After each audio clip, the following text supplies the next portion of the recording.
اگر سر اٹھا کے جینا چاہتے ہو تو یکم محرم کو چھٹی کرو جناب عمر کے دن، اور ملت کے جوانوں کو بتاؤ کہ اگر عزت کی زندگی جینا چاہتے ہو تو اس طرح جیو جس طرح فاروق اعظم جی کے گئے۔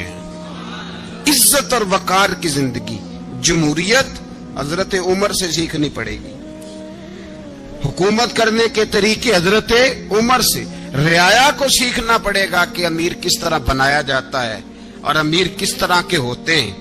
یہاں لوگ ہمیں یورپ کی مثالیں دیتے ہیں، لوگ یہاں ہمیں آ کر کے امریکہ کی مثالیں، انہیں کیا پتا حکومت کیا ہوتی ہے۔ وہ کہتے ہیں جی وہ سائیکل پہ جاتا ہے ان کا حکمران۔ میں نے کہا وہ سائیکل پہ جاتا ہے؟ میرے عمر فاروق مدینے سے مکے گئے تھے تو پیدل ہی حج کرنے چلے گئے، پیدل ہی۔ اور جناب عمر فاروق رضی اللہ تعالیٰ عنہ عید کی نماز پڑھانے گئے، عید کی نماز عمر خطبہ عید دینے گئے۔ اور اس زمانے میں کون سا غریب ہے جو ننگے پاؤں جاتا ہو؟ کون سا غریب ہے جو مسجد ننگے پاؤں جاتا ہو؟ لوگوں نے تو 3 قسم کی چپلیں رکھی ہوئی ہیں، ایک مسجد جانے کی علیحدہ ہے، گھر پہننے کی علیحدہ ہے، شادی بیاہ پہ جانے کی چپل علیحدہ ہے۔ حضرت عمر فاروق رضی اللہ تعالیٰ عنہ نکلے عید کا خطبہ دینے کے لیے تو بیوی سے کہنے لگے جوتا، اس نے کہا صاحب اتنی دفعہ ٹوٹا ہے اب گانٹھا نہیں جا سکتا، اتنی دفعہ ٹوٹا ہے کہ اب دوبارہ پیماند نہیں لگ سکتے۔ تو حضرت عمر کہنے لگے چل کوئی حرج نہیں ہے، بغیر جوتے کے ننگے پیر ہی چلتے ہیں، کوئی حرج نہیں۔ تو کہنے لگے لوگ کیا کہیں گے؟ فرمایا چپ کر، لوگ جس دن عمر نے یہ دیکھ لیا نا لوگ اس کے بارے میں کیا کہتے ہیں، اس دن عمر نہیں رہے گا۔ تو کہا پھر آپ کا نظریہ کیا ہے؟ فرمایا میرا نظریہ یہ ہے کہ رب رسول میرے بارے میں کیا کہتے ہیں، لوگوں کا کیا ہے؟ لوگ کل کسی کے بارے میں کچھ کہتے ہیں اور پرسوں کچھ کہتے ہیں، میرا نظریہ یہ ہے کہ رب رسول میرے بارے میں ننگے پیر عمر جا رہے ہیں۔ کون جی؟ میں بڑا ماڑا۔ اچھا جناب کیا غربت ہے؟ 10 قسم کے جوڑے لٹکے ہوئے ہیں کمرے میں اور پہننے کی فرصت نہیں، سویرے کیا پہننا ہے شام کیا پہننا ہے، 15 سوٹ کٹھے استری ہو کے لانڈری والا بھیج رہا ہے، اور تو غریب ہے، تو بہت بڑا غریب ہے۔ اس لیے کہ غربت پیسوں کی وجہ سے نہیں ہوتی، غربت تو دل کی ہوتی ہے۔ تو واقعی بڑا غریب ہے اور تو غریب ہی رہے گا۔ امیر تو عمر فاروق تھے جو ننگے پاؤں چلے گئے عید کی نماز پڑھانے، تو رستے میں جو ملا کہنے لگا عمر جوتا تو پہن لو۔ فرمایا تمہیں عمر کا جوتا نہ پہننے کا نقص تو نظر آیا ہے، کوئی حرج نہیں۔ اگر عمر کو کبھی بتانا ہوا تو وہ والا نقص بتانا جو عمر کی سیرت میں پیدا ہو، کردار میں پیدا ہو، وہ والا نقص بتانا۔ یہ چھوڑو جوتے آتے جاتے رہتے، ننگے پاؤں گئے، پاؤں دھوئے، نماز پڑھائی، لوٹ آئے۔ او بھائی یہاں تو ہمارا بناؤ سنگار اترنا، جتنی توجہ کپڑوں کی طرف ہے اتنی توجہ کبھی ہماری علم کی طرف ہوتی نا، جتنا ذوق شوق ہمارا بناؤ سنگار کی جانب ہے، اتنا بناؤ سنگار کبھی ہمارا اخلاقیات کی جانب ہوتا تو معاملات بڑی حد تک سنورے ہوئے ہوتے۔ حضرت سیدنا فاروق اعظم رضی اللہ تعالی اپنی زندگی کو ترتیب دیا۔ ایک دن بھی خلافت نہیں مانگی اللہ سے۔ حضرت عوف بن مالک اشجعی ایک صحابی ہیں، حضرت عوف بن مالک رضی اللہ تعالیٰ عنہ فرماتے ہیں کہ جناب ابو بکر صدیق کا زمانہ تھا تو میں نے خواب دیکھا، میں نے خواب میں جناب عمر کو دیکھا، اور میں نے دیکھا کہ کوئی کہنے والا کہہ رہا ہے کہ عمر وہ ہے کہ اللہ کے رستے میں کوئی اسے جتنا مرضی برا بھلا کہے یہ پرواہ نہیں کرتا۔ کس کے رستے میں؟ بولے سارے۔ اس کا مطلب ہے اللہ کے رستے میں لوگ برا بھلا بھی، قرآن مجید نے کہا وَلَا يَخَافُونَ لَوْمَةَ لَائِمٍ، کچھ لوگ ایسے ہیں جو برا بھلا کہنے والوں کی پرواہ نہیں کرتے۔ آپ یقین کریں اگر پرواہ شروع ہو جائے نا تو دین کا کام ختم ہو جائے، نہ کوئی تقریر کرے، نہ کوئی تدریس کرے، نہ کوئی پیری مریدی کرے، ختم ہو جائے اگر باتوں کی پرواہ ہو۔ لیکن وہ پرواہ حضرت عوف بن مالک اشجعی کہتے ہیں میں نے خواب میں دیکھا کہ عمر وہ ہے جو کسی کی پرواہ، اور دوسری بات میں نے یہ دیکھی کہ عمر خلیفہ بنے گا، اور تیسری بات میں نے خواب میں یہ دیکھی کہ عمر شہید بھی کیا جائے گا، عمر شہید بھی ہوگا۔ یہ میں نے 3 باتیں خواب میں دیکھی۔ فرماتے ہیں میں نے آ کے خواب حضرت ابو بکر صدیق کو سنائی، وہ خلیفہ تھے۔ وہ کہنے لگے ٹھہر جا، میں عمر کو بلاتا ہوں، اس کے سامنے دوبارہ سنانا، اس کے سامنے۔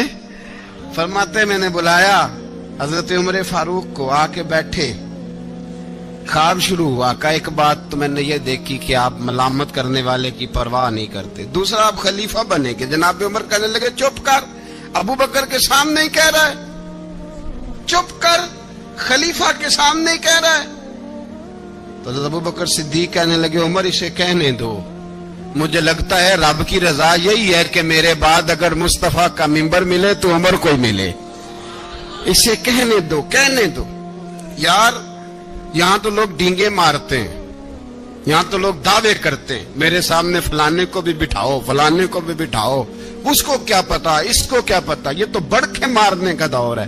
حضرت عمر رضی اللہ تعالیٰ عنہ کو تیسری بات کہی۔ حضرت عوف بن مالک نے کہا اب شہید کیے جائیں گے، میں نے خواب دیکھی ہے۔ نیک لوگوں کے خواب بڑی حد تک سچے ہوتے ہیں۔ کہا میں نے خواب دیکھی ہے۔ تو حضرت عمر کہنے لگے شہید تو دلیر لوگ ہوتے ہیں، شہید تو دلیر، جسے سارا زمانہ دلیر کہہ رہا ہے وہ اپنے بارے میں کیا کہہ رہے ہیں؟ کہتے ہیں شہید تو دلیر، میں تو کاہل سا آدمی ہوں، سست آدمی ہوں، میں تو اتنا کام ہی نہیں کرتا، تو یہ خواب تو نے جو دیکھا ہے نا پھر سے دیکھنا۔ تو ابو بکر صدیق فرمانے لگے عاجزی نہ کر، انکساری نہ کر، تو جو کہہ رہا ہے ٹھیک کہہ رہا ہے، لیکن مجھے سن کے شکر بھی ہوا ہے اور افسوس بھی ہوا ہے۔ افسوس اس بات کا کہ تیرے جیسا بطل عظیم چلا جائے گا، اور شکر اس بات کا کہ رب تجھے زندگی بھی اعزاز والی دے گا، اور شہادت کی موت دے کے اللہ تجھے موت بھی عزت والی عطا فرمائے گا۔ اللہ موت بھی تجھے عزت والی دے گا، تجھے کاہلوں جیسی موت اللہ۔ حضرت فاروق اعظم رضی اللہ، او بھائی یہاں تو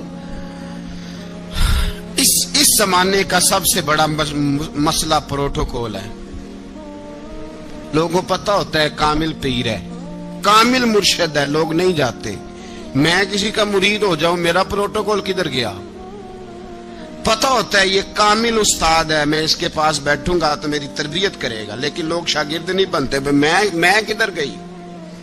یہ جو پروٹوکول کی مصیبت ہے نا، اس نے بڑے بڑے لوگ زیرو کر دیے، بڑے بڑے لوگ۔ اور یہ مت سمجھے کہ آپ کا وزیر اعظم پروٹوکول لیتا ہے یا آپ کا صدر پروٹوکول، وزراء، ایسی کوئی بات نہیں۔ ہم چھوٹے طبقے سے لے کر بڑے سارے پروٹوکول کے قائل ہیں۔ ہمارا تو داماد بھی کہتا ہے کہ مجھے پوچھا نہیں میں تمہارے گھر کیوں آؤں۔ ہمارا تو بھائی ہر شخص اعلان کرتا ہے پروٹوکول کا، فلانے نے عزت نہیں دی تو واپس آ جاؤ، فلانے نے سلوٹ نہیں کیا تو واپس آ جاؤ۔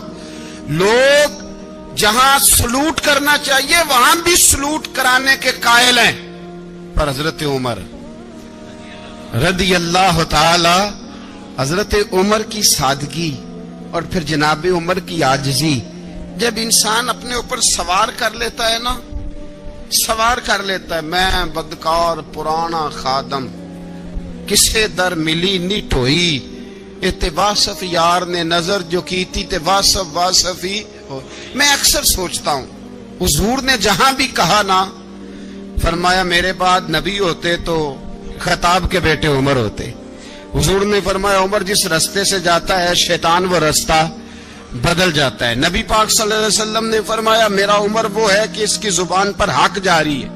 حضور علیہ الصلوۃ والسلام نے فرمایا 950 سال حضرت جبریل میرے عمر کی شان بیان کریں تو ان کی عظمت ختم نہیں ہوتی۔ 950 سال جبریل عظمت بیان کرے تو ختم نہیں ہوتی، یہ بات ہے حضرت عمر کی۔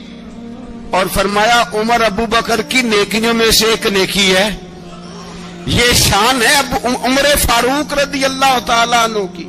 حضور نے فرمایا میرے بعد نبی ہوتے تو عمر ہوتے،